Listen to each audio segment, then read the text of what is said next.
Hari Om. Let's start with a prayer. Om Samasta Jana Kalyane Niratam Karunamayam Namami Chinmayam Devam Sadgurum Brahma Vidvaram Vasudeva Sutam Devam Kamsachanura Mardanam Devaki Paramanandam Krishnam Vande Jagadgurum Tvameva Mata Cha Pita Tvameva Tvameva Bandhuscha Sakha Tvameva Tvameva Vidya Dravidam Tvameva Tvameva Sarvam Amadeva Deva Tvameva Sarvam Gurudeva Deva. Hari Om. We are now doing the series on why Advaita Vedanta or why Advaita, and this is from my perspective, a perspective, I call it a perspective of a scientist or a material scientist. And we are now covering what is the Pratyaksha Pramanam, how perception takes place. And the perception means I can hear, I can see, I can hear, I can touch and all that. We take things for granted. What's involved is what I see is only a reflection of the form that is reflected by reflecting the light that is falling on the object. So I don't really see the object. I see only reflection of the light by the object, and the reflected light forms an image in my retina, which is transmitted to my brain, and that forms a subtle thought. And the analogy is that a thought is like a software and brain is a hardware. And the brain I can see, and I can analyze even neurons and all that electrical charges, but I cannot find out what thought is. And so people have defined what is, who am I? I think, therefore I am. So because I can have a capacity to think, but that's what the Descartes' definition of I am. But the fact of the matter is I am, therefore I think, and sometimes I don't think, as in the deep sleep state. I am there, but I am not thinking also. So thinking comes and goes, but I am there all the time. So that's what, therefore I am should be beyond thinking. And that has to be thought out properly. And we analyze the Pratyaksha Pramana, and essence of it, if you look at from the scientific point, is what we see is only reflected attributes of the object via senses, and that forms the image of a thought in my mind with those attributes. So object out there, thought in my mind, and the thought in my mind, just as the object outside has to be illumined by the light for me to see, same way the thought in my mind has to be illumined by the consciousness, light of consciousness, for me to illumine to my consciousness. So it is the same process. In the outside light, maybe there, may not be there, but inner light is always there, because pure existent consciousness is infinite and is ever present, and therefore as soon as the thought rises, it gets immediately reflected spontaneously. So as soon as I see a chair or a pot, says I see a pot and I know it is a pot. So I know I am a seer, spontaneously rises along with this is a pot, this is a chair. So objective cognition along with the subject knower also spontaneously rises whenever it's called the idam vritti and aham vritti. Idam vritti is this thought. This is a chair, this is a pot, this is a table. All idam. But whenever the idam thought arises, spontaneously and immediately aham thought also arises. That means when the object thought arises, the subject spontaneously comes in, and it's not again another thought and which you have to think again and another thought to this thought. It's not like a chain reaction. It is a pure consciousness illumining it, and spontaneously knowledge that I know this is a pot, I know this is this also. So a subject knower thought also arises, and along with it, once the thought rises, it is stored in the memory that now I know this is a pot, I know I have seen the pot. So as soon as it recognizes this is I am knower and this is a pot, that knowledge will be recorded in the memory, and depending upon how long I can store that memory, immediately I see a lot of things, but I don't keep that in my mind because I am not paying much attention to it. If I pay attention, yes, this is a table I want to see, I want to remember as though, that means its memory is recorded, and depending upon the nature of the memory, the strong recording will be there. When I have the thought arises, now I know this is a thought. So I am a knower and this is a known. That is also comes, you know what I think I know, all those things, ego, ahankara also builds it. I am a knower of this and I am not a knower of that. I don't know all that, I know all these things. So this is called ahankara and mamakara. I am a knower of all these things. I know chemistry, I know physics, I know, so I am great. So that kind of the knowledge oriented ahankara also develops, including I know Vedanta also. So this ahankara can be owning that knowledge is what is called the ahankara. Owning this means this is mine. So that's called, becomes a mamakara, comes once I recognize that this knowledge is mine, this knowledge is mine, I am a knower of this, I know all these things, but I don't know all other things. All this also arises in the mind as the knowledge takes place. So in a sense, when I am knowing or perception, I don't really see an object, but I see only the image of the object in my mind. So it is only through image of that, which is in the thought form. An image is not a really object, but image is the impression of the object. Now, is it really object or not? So for that, I have to transact in order for me to establish what I see is what is there. So in order to say, yes, this is a chair. So I don't know, I can sit on it. I'll go and sit on the chair. So for transactions, chair has to be there. And I am here and I go and sit there. So this body, so at transactional level, the transactions have to be of the same order as my body, mind, intellect. So if I say body, mind, intellect, I am there as this, therefore chair is also there, because I can sit, I can change position, and I can do all that. So a transactional reality called Vyavaharika Satyam is what not only I perceive it, but also I transact with the world. So it is called the Vyavaharika Satyam. It is transactionally real, and therefore it is real enough for me to transact, or not only I see where Namarupa, but there has to be material at that same level of operation. What is that material? How did it come? We come back again later in terms of Tat Padartha Vichara. So what is this whole world also? But here we are talking about the interaction between I am and this, and how that pramana operates with that. There can be object, because if I don't know it, then the existence of the object is I am not conscious of. So there may be many things in the world that I don't know, and I am not even aware of so many people in the world. So I know only few people that I interact with, and I came to know either through word of mouth or by perception or during transactions. I come to know few people only in the world, because there are billions of people. Only my interaction in whole life maybe a few thousand or 1,000, something like that, depending upon how much I transact with. So this is the pratyaksha pramana. And we have second one is the anumana pramana, a logical deduction. Logical deduction comes into picture when I cannot see directly. Pratyaksha pramana is not operating, but I deduce from what I see something that I don't see.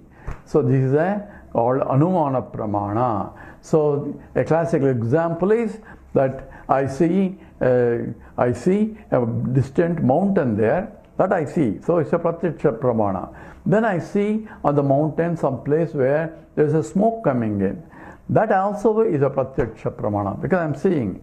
And from that I deduce that there must be fire there where the smoke is coming in. So the distant hill where the smoke is coming, because I see distant hill, I see smoke, but I'm not seeing the fire. If I can see the fire, it's not Anumanam, it's direct perception only. I'm only seeing the smoke, but I deduce that wherever there is a smoke, there has to be a fire. So there is a relationship between what I see and what I infer based on what? Based on previous experience. That means in the past I have seen that whenever in the kitchen, wherever there is a smoke coming, there is no fire is always involved. So the relation between the smoke and the fire called Vyapti-jnanam means the concomitant relation between what I see and what it is there, or is a relationship that was established previously by a perceptual process. Because I could see wherever there is a smoke, there is a fire involved. So that is Pratyaksha Drishtantam. So just like in the kitchen, I see smoke there, therefore there has to be fire there, just like in the kitchen. So Anumana Pramana involves, the first thing is the Hetu, cause, and the Sadhyam, the conclusion. So what I see is Hetu, what I conclude is the Sadhyam, and for that I have the conclusion that Sadhyam is possible only because there was a Drishtanta, means example to support my conclusion and validate my conclusion. So I am seeing something and I conclude something. This is what all the whole science is on that basis. I do some experiments, and experiments results I see, from which I conclude something which I don't see. So that development of theories to explain the experiments are based on this, the Anumana Pramana.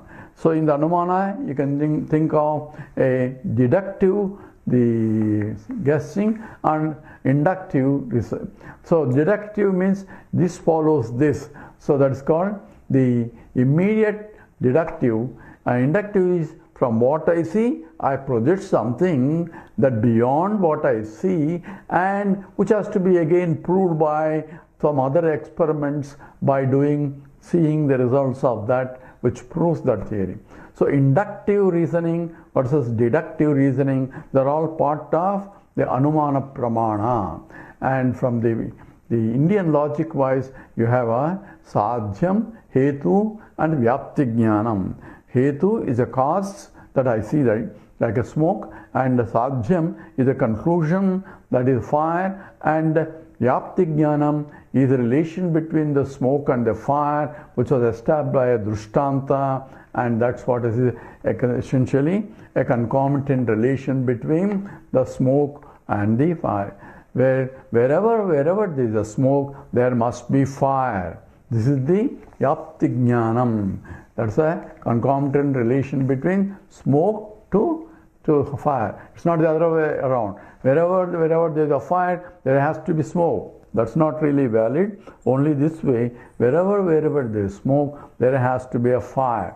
So this is a Drishtantam, and it's called Vyapti-jnanam, and there are a lot of discussions how limited is Vyapti-jnanam, how you cannot expand beyond its applicability, and all that.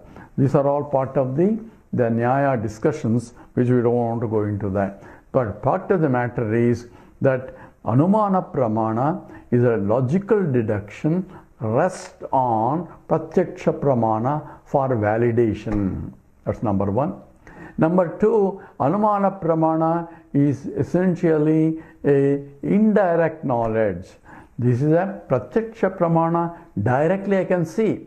It's called eyewitness account. The other one is only logical deduction, and my logical deduction may be wrong. That's why we have same experiments, people, different scientists explaining differently with the different theories. So that is called the conclusion that one arrives is not directly, immediately obvious, and you have to think.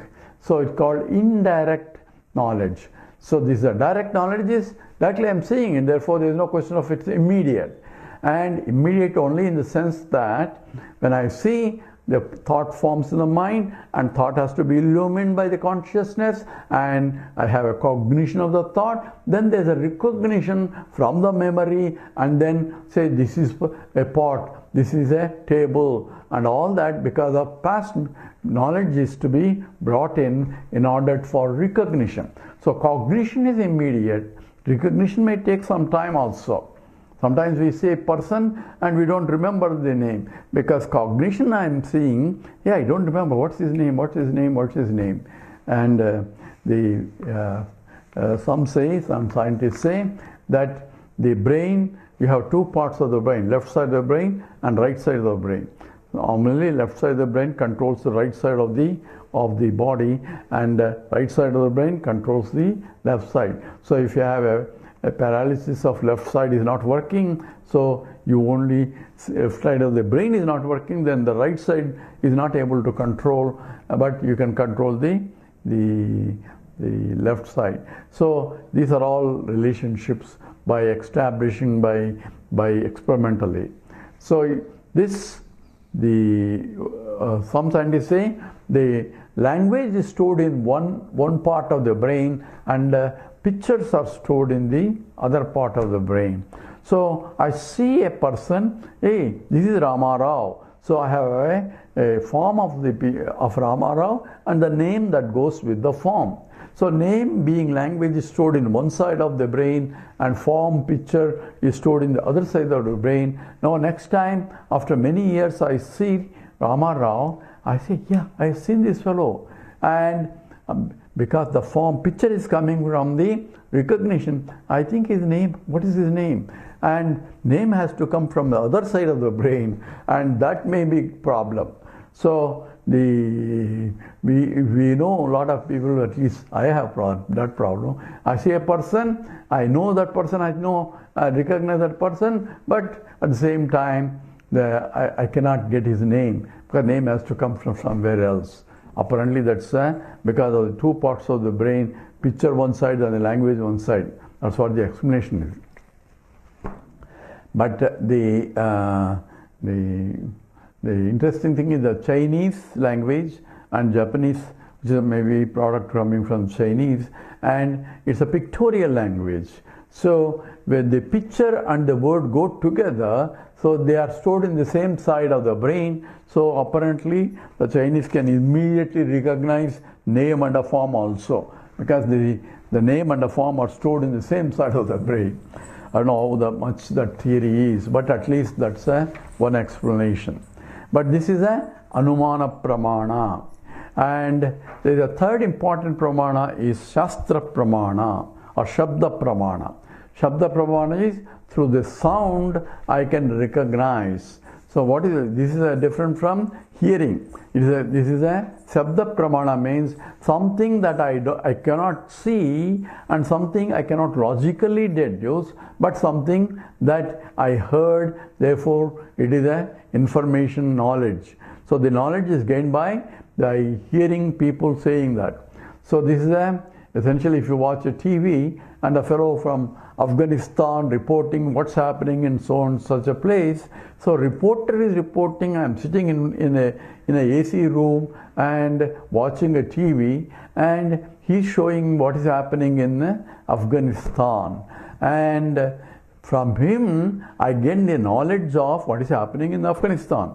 So it's not a Pratyaksha Pramana or Anumana Pramana, it's a Shabda Pramana, because I have to have a faith in the reporter is reporting properly, so that what is happening is what is exactly the situation is happening in Afghanistan. Because Afghanistan is far away and it might have happened a few days ago. Now he is reporting and I am listening on the TV. So this is essentially a Sabda Pramana, and it's where I can gain the knowledge by Sabda Pramana, provided I have a faith in the report of the teacher, of the whoever reporter is. And if I found out that this fellow is not really reporting properly, and that's what happens all the time in all this news, they selectively report, and even lies are being reported as the facts, and that's what happens in India a lot. And every news is only, as one famous artist, famous author said, if you don't watch news, that means you are ill-informed. But if you watch news, then you are misinformed. So either way you have a problem. So the faith in the reporting is valid only is provided in the past he has been reporting, and whatever reporting is in fact sort of facts. Then I can watch. Same where a scientist reports, then I have to have a faith in what he reports, because because he has been reporting what he has observed. I can in fact go and test myself and find out that what he said is true.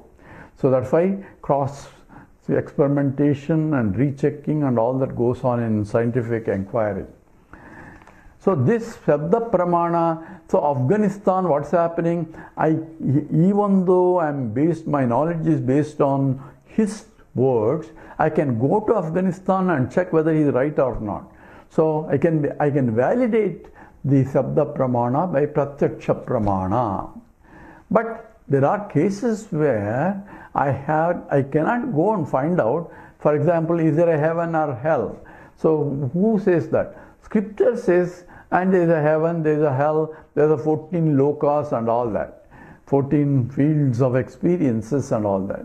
Oh, I don't believe it. That's your problem. Scripture reports it on based on. So in order to believe or not to believe what the scripture says, I should have a faith in the scriptures. And I cannot, Pratyaksha Pramana cannot prove it. People who have say, oh, if you follow this religion, you go to heaven. So we don't know whether it's true or not, because no one has come back from heaven to tell me, because I followed this religion, I went to heaven, and the other fellow didn't follow this religion, therefore he didn't come to heaven. So he went to hell, in fact. So all this cannot, unless somebody comes and proves it, and it's only a matter of belief system. And the Shastra points out something that you cannot really reduce logically or directly perceived. So it doesn't come under Pratyaksha Pramana, or it doesn't come under Anumana Pramana, because Anumana Pramana rests on Pratyaksha Pramana. Logically I cannot deduce, or directly I cannot see. And all other Pramanas have a conditions. So the Sabda Pramana pointing out there is a dharmam, there is a punyam, papam, merits and demerits. One is born in particular because of punyam. There is no direct one-to-one correspondence proof for it, other than logically you can say unnecessarily people don't suffer and so on and so forth. Shastra points out these things, and I should have a faith in the Shastras to follow what Shastra says is indeed true. And that's what is called faith. It's not a belief system, it is a faith system. And Shankara defines faith, Shraddha, in Shraddhavan labhate jnanam. So Krishna says only those people who have faith only can learn, gain this knowledge.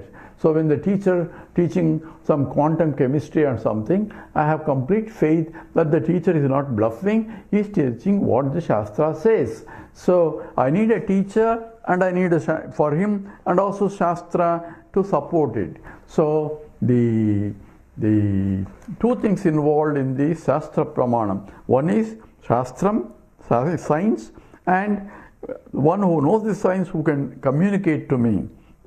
Why? Because this is a very subtle knowledge that I need a teacher in between. So therefore, Shankara defines Shraddha as Shastrasya Guru Vakyasya Satya Buddhyavadharana sa shraddha. What is shraddha? What is faith? Is shastrasya. So what is said in the shastras, and guru vakyasya, and that which is interpreted by the teacher, and satya buddhyavarana, that they are indeed true, and that faith has to be there for me to gain knowledge. Only when I have a faith, Krishna says, Shraddhavan labhate jnanam. Only if I have a faith in the scripture and the teachers, I am going to gain the knowledge. Otherwise, no knowledge. So people who ask, say, I don't believe your Vedanta. Okay, don't believe it. Vedanta tells you about, I don't believe in physics. Okay, I don't believe in gravitational force. I don't see it. I don't believe in gravitational. Okay, no problem. Just jump from 4th floor. You will know whether gravitational force is there or not. So some you can experiment it and prove the effects of that. The other ones, it cannot be experimented and proved in that form because it's not a finite thing.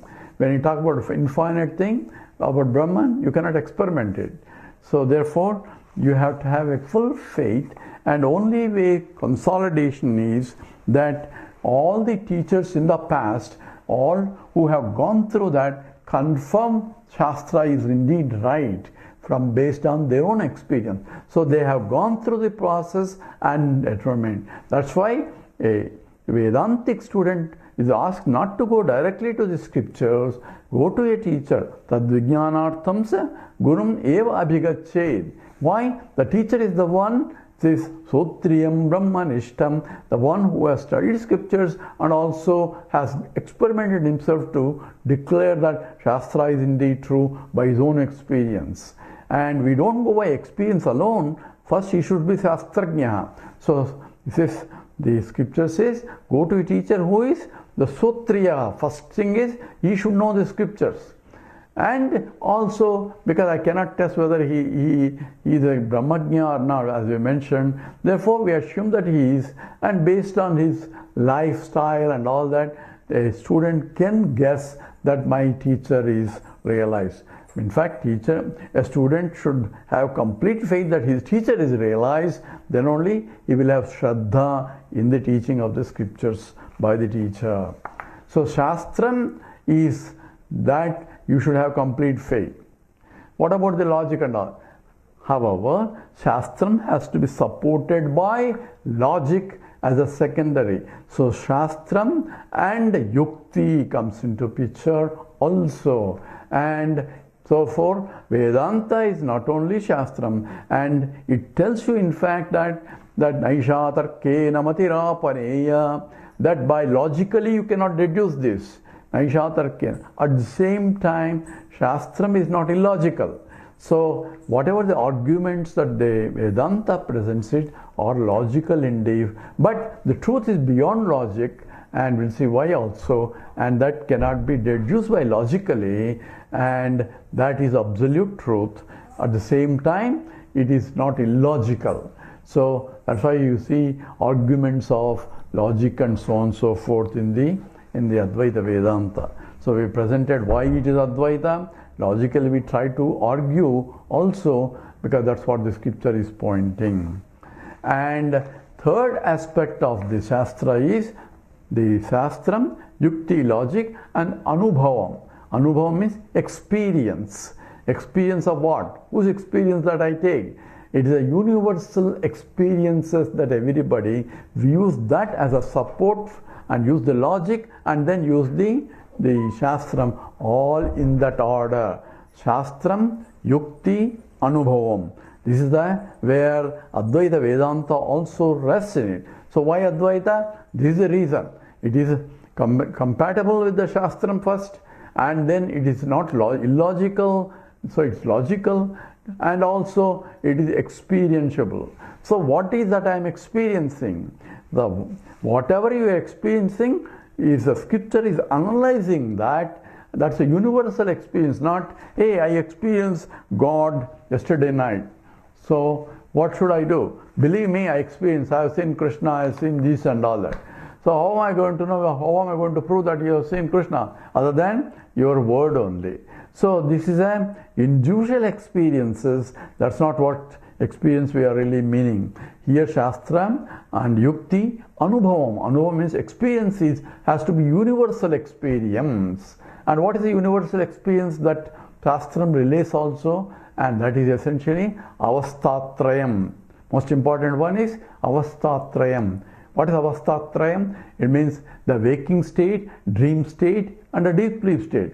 This is a universal experience of everybody experiences, and it analyzes the experience and deduces the logically, and then points out, scripture points out that which cannot be deduced logically, and that is absolute truth.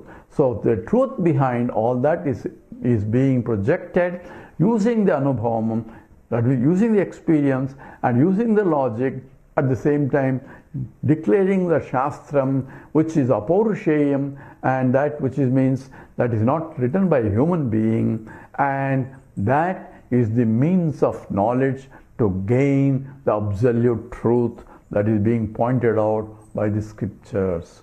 So we'll come back again into that, because once you understand this, because this is an intricate aspect of it, then we also discuss the Jiva, Ishvara, and who is that has to realize, how and what is realization means, and what does self-realization, God realization, all these words are thrown in the philosophical discussions, and we will zero in as logically as possible, at the same time taking the help of scriptures.